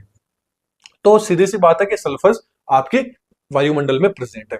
अब बारिश हुई तो बारिश के द्वारा सल्फर है, ये सल्फर जो पानी था उस पानी में मिलके कहां पहुंच गई, मिट्टी एंड पानी के अंदर पहुंच गई। अब मिट्टी से कहां चले गए, पौधों के अंदर चले गए। इस पौधों से कहां चला गया, पौधों ने भोजन बनाया, इस भोजन को जंतुओं ने ले लिया, जंतु वापस से मर गए, अपघटक के रूप में आ गए, वापस से मिट्टी में चला गया, जल में चला गया। ये और ये जो मिट्टी एंड जल थे ये ज्वालामुखी या दहन के द्वारा, कंबशन के द्वारा वापस से गैस बन के कहां चला गया, वायुमंडल में। इस तरीके से ये साइकिल क्या होता है, चलता रहता है। जो सल्फर होता है इसका मेन स्रोत या तो चट्टाने एवं खनिज के रूप में होता है। सल्फर होता है इसको मुख्य रूप से सल्फेट के रूप में क्या किया जाता है, SO4 2- के रूप में ग्रहण किया जाता है। सल्फर होता है ये प्रोटीन के कुछ अमाइनो एसिड का महत्वपूर्ण क्या होते हैं, कंपोनेंट्स भी होते हैं। एंड जो आपकी वोल्केनो एक्टिविटी होती है या जो फॉसिल फ्यूल्स का जो कंबसन होता है, यानी जो आप पेट्रोल डीजल वगैरह चलाते हैं या जो ज्वालामुखी विस्फोट होता है, उसी के द्वारा क्या होती है, जो आपकी सल्फर होती है ये वातावरण के अंदर पहुंच जाती है। और फिर जैसे ही बारिश होती है उस बारिश के द्वारा वापिस से सल्फर कहां आ जाती है, मिट्टी के अंदर अपने अंदर पहुंच जाती है, जिसको एसिड रेन से रिलेटेड भी आप देख सकते हो। तो रॉक से कहां आया, सल्फेट आया, सल्फेट कहां पहुंच गया, प्लांट में, प्लांट से एनिमल में आया, डिकम्पोज हुआ और वापस से कहां पहुंच गया, आपका मिट्टी में। ये क्या होती है, इसकी सीक्वेंस आपकी रहने वाली। यहां तक आपका जो सिलेबस था सीईटी का वो यहां तक क्या हो जाता है, आपका कंप्लीट हो जाता है एनवायरमेंटल स्टडी से रिलेटेड। लेकिन कुछ इंपोर्टेंट पॉइंट्स हैं जो कई बार आपके जनरल साइंस के रूप में पूछ लिए जाते हैं। उन इंपोर्टेंट पॉइंट्स को देख लेते हैं, बस ज्यादा नहीं, 5 से 7 मिनट के मतलब 4-5 स्लाइड है, इनको देख लीजिए क्योंकि ये आपके एनवायरमेंट स्टडी से रिलेटेड है। तो हो सकता है कि आपको कहीं भी करंट साइंस के अंदर पूछ लिया जाए, जीके वीके में कैसे भी घुमा के ये चीजें भी पूछी जा सकती है, क्योंकि ये चीजें काफी ज्यादा इंपॉर्टेंट है। जैसे ग्रीन हाउस इफेक्ट क्या होता है, हरित गृह प्रभाव जिसको अपन बोलते हैं। तो ग्रीन हाउस इफेक्ट होता है, ये एक क्या होता है, नेचुरल प्रोसेस है, वैसे कोई ज्यादा वो नहीं है। इसके अंदर कुछ गैसें होती हैं। तो मेन जो चीज है वो आपको याद रखना है कि ग्रीन हाउस के अंदर ग्रीन हाउस इफेक्ट में कौन कौन सी गैस होती है। तो गैस मुख्य रूप से क्या होती है, आपका जल वाष्प होते हैं, वाटर वेपर होते हैं, कार्बन डाइऑक्साइड होती है, मीथेन होती है, क्लोरोफ्लोरोकार्बन होती है, नाइट्रस ऑक्साइड होती है। ये सारी की सारी गैसें क्या होती हैं, ग्रीन हाउस आपकी गैसेस होती हैं। अब देखिए ग्रीन हाउस इफेक्ट क्या होता है, एक्चुअल के अंदर क्या होते हैं, ये जो गैस होती है ये क्या बना लेती है, एक गुब्बारा बना लेती है। ग्रीन हाउस इफेक्ट होता है, ये काफी ज्यादा इंपॉर्टेंट है अर्थ पर रहने के लिए। अभी अपन सर्वाइव कर रहे हैं ना, इसके लिए ग्रीन हाउस इफेक्ट काफी ज्यादा इंपॉर्टेंट होता है। कैसे, ये अपनी अर्थ है, ये क्या है, बहुत सारी गैसें हैं। जो गैसें मैंने अभी आपको नाम लेके बताई, ये सारी की सारी गैसें अर्थ को कवर कर रखा है। ये अपने सूर्य देवता, राइट, ये अपने क्या है, सूर्य देवता है। अब मान लीजिए सपोज अपन करते हैं, पहली चीज तो अर्थ को दो कंडीशन में ले लेते हैं। एक अर्थ आपकी ये है, अब सपोज कीजिए ये अर्थ यहां पर तो ये गैसें प्रेजेंट है, और ये अर्थ है जहां पर किसी भी प्रकार की कोई भी गैस आपकी प्रेजेंट नहीं है। अब सूर्य से प्रकाश एक तो यहां पर आता है, एक सूर्य से प्रकाश यहां पर आता है। यहां वाला सूर्य का प्रकाश आएगा तो यहां पर अपने अर्थ से भूमि से टकराएगा, और टकरा के क्या आ जाएगा, वापस रिफ्लेक्ट होके चला जाएगा। ठीक ऐसे ही ये यहां पर आया तो ये मान लीजिए जा रहा था, जाते जाते बीच में क्या आ गई, गैस आ गई, इस गैस से टकरा के वापस ये यहीं पर ही रह गया। ये कंडीशन दिन के टाइम पे तो बहुत अच्छी लगती है कि भाई आया सूर्य का प्रकाश, आके वापस चला गया, तो रात को भाई ठंड होगी। यदि ये अपनी गैसें प्रेजेंट नहीं होती तो दिन में तो यहाँ पर सर्वाइव कर पाते, क्योंकि दिन में तो सूरज आ रहा है, लेकिन जब रात में सूरज नहीं आता तो यहां पर जो टेम्परेचर है वो टेम्परेचर -15 डिग्री, 20 डिग्री, 30 डिग्री तक भी टेम्परेचर जा सकता था। इसलिए दिन में सरवाइव करना क्या पॉसिबल था, लेकिन रात में सरवाइव करना इम्पॉसिबल हो जाता यदि ये गैसें नहीं होती। ये गैस है, इसीलिए प्रेजेंट टाइम में जो अपनी पृथ्वी है, इस पृथ्वी का एक तरह से मान लीजिए रहने लायक है, क्योंकि रात के टाइम पे टेम्परेचर थोड़ा ठीक ठाक रहता है, इतनी गर्मी और ना ही इतनी ठंड रहती है। गर्मी क्यों रहती है, क्योंकि जो गैसें होती है, ये गैसें इन्वायरमेंट के अंदर प्रेजेंट है, जो क्या करती है, इस हीट को क्या होती है, बाहर की तरफ जाने से रोक लेती है। इसलिए बोले तो अपनी ये गैसें क्या करती है, मदद करती है। इस तरीके से ग्रीन हाउस इफेक्ट काफी ज्यादा इंपॉर्टेंट होता है। लेकिन अब प्रेजेंट टाइम में इसका एक नुकसान भी हो गया है, क्योंकि गैसें अपन ने इतनी ज्यादा भर दी है कि जो आपका प्रकाश आ रहा था, ये पहले थोड़ा बहुत तो बाहर जा रहा था ना, बिल्कुल भी बाहर नहीं जा रहा है। इसीलिए इसी से रिलेटेड क्या आ जाता है, ग्लोबल वार्मिंग। आपने वर्ड सुना होगा, ग्लोबल वार्मिंग का मतलब होता है कि पृथ्वी का टेम्परेचर जितना रहना चाहिए एक्चुअल में, उससे ज्यादा क्या हो चुका है, टेम्परेचर हो चुका है। इसी को क्या बोला जाता है, ग्लोबल वार्मिंग बोला जाता है। तो green house effect and global warming, ये दोनों एक दूसरे से क्या होती है, आपकी रिलेटेड होती है। अब बात कर लेते हैं उसी ग्लोबल वार्मिंग की। ग्लोबल वार्मिंग का मतलब हो गया पृथ्वी का औसत टेम्परेचर के अंदर वृद्धि किस कारण हो रही है, पूछ लिया जाए तो ग्रीन हाउस जो आपकी गैसेस थी, उन गैसेस की वृद्धि के कारण ग्लोबल वार्मिंग है, ये इंक्रीज हो रही है। और पिछले 30 सालों के अंदर पृथ्वी का टेम्परेचर 0.6 डिग्री तक क्या हो चुका है, बढ़ चुका है। और ये 0.6 डिग्री एक आंकड़ों के रूप में देखें तो देखने में आपको 0.6 ही लग रहा होगा, लेकिन एक्चुअल में बहुत ही खतरनाक होता है, क्योंकि इसके कारण ग्लेशियर क्या होते हैं, आपके पिघल जाते हैं, और जिसके कारण क्या आती है, बाढ़ वगैरह आ जाती है, भूकंप, जो भी चीजें हैं, नेचुरल डिजास्टर, ये सारी की सारी ग्लोबल वार्मिंग का ही आपका क्या होता है, इफेक्ट होता है। इफेक्ट क्या आ गया, समुद्र जल की बढ़ती, बाढ़ हो गया, सूखा आ गया, और मौसम के अंदर बहुत ही ज्यादा चेंज। अब जो ग्लोबल वार्मिंग थी, इसको कम करने के लिए एक मतलब आप मान लीजिए एक प्रोटोकॉल भी बना था, जिसको कियोटो प्रोटोकॉल बोलते हैं। ये कब बना था, 1997 के अंदर बना था। तो ये भी इंपॉर्टेंट पॉइंट है, इसको आप याद रख लीजिएगा। चलिए, ये अपन ने ये बात कर ली। एक आपने ओजोन लेयर का भी नाम सुना होगा, बस ओजोन लेयर है, ये नाम आपको याद रखना है। ओजोन लेयर क्या होती है कि जो आपकी पहली चीज तो ओजोन लेयर को O3 से क्या करते हैं, डिनोट करते हैं। जो आपका समताप मंडल होता है, वहां पर क्या करती है, गैस की एक सुरक्षात्मक परत होती है। जैसे ये अपनी अर्थ है, अर्थ के ऊपर क्या होती है, एक तरह से एक ये लेयर होती है, इनविजिबल लेयर। जो भी आपकी सनलाइट से आने वाली जो भी अल्ट्रावोलेट यूवी किरणें होती हैं, इन यूवी किरणों को क्या करती है, आने से रोकती है, ताकि आपकी स्किन वगैरह है ये प्रोटेक्ट रह सके, ताकि आपको कैंसर वेंसर जैसी बीमारी ना हो। इसके लिए ओजोन लेयर होती है, ये काफी ज्यादा इंपॉर्टेंट होती है। बस ओजोन लेयर में आपको इतना सा नाम याद रखना है। बाकी आप ग्रेजुएशन लेवल के हैं तो ये आपके लिए इंपॉर्टेंट है, अदरवाइज सीईटी वाले 12th लेवल वाले इसको छोड़ सकते हैं। ये आपका ओजोन लेवल हो गया। बस ओजोन लेयर का इतना ना आपको याद रखना है कि ओजोन डे है, ये कब मनाया जाता है, 16 सितंबर को मनाया जाता है। और जो ओजोन डे है ये कब मनाया जाता है, 17 16 सितंबर को। इसके अलावा जो ओजोन लेयर का परत का जो आपका मतलब एक तरह से मान लीजिए उसको प्रोटेक्ट करने के लिए एक लॉ बना था 16 सितंबर 1987 को, जिसको मॉन्ट्रियल प्रोटोकॉल के नाम से भी आप जानते हैं। बस ये 2 पॉइंट है, ये पॉइंट आपको क्या रखने हैं, याद रखने हैं। बाकी जो भी मैंने अभी बताए ये सारे के सारे प्रोटोकॉल आपके यहां पर आ जाते हैं। तो 12th लेवल वाले इसको स्किप कर सकते हैं, ग्रेजुएशन लेवल वाले इसको देख लीजिएगा। लास्ट एंड फाइनल ये वाली स्लाइड है, ये थोड़ी सी इंपॉर्टेंट है, इसको अच्छे से देख लीजिएगा, चाहे ग्रेजुएशन लेवल में हो चाहे आप 12th लेवल में हो। पहली चीज आती है प्रकाश को मापने का जो यंत्र होता है उसको फोटोमीटर या लक्स मीटर के नाम से जाना जाता है। ठीक ऐसे ही सूर्य का टेम्परेचर है, इसको मापने के लिए पायरोमीटर होता है।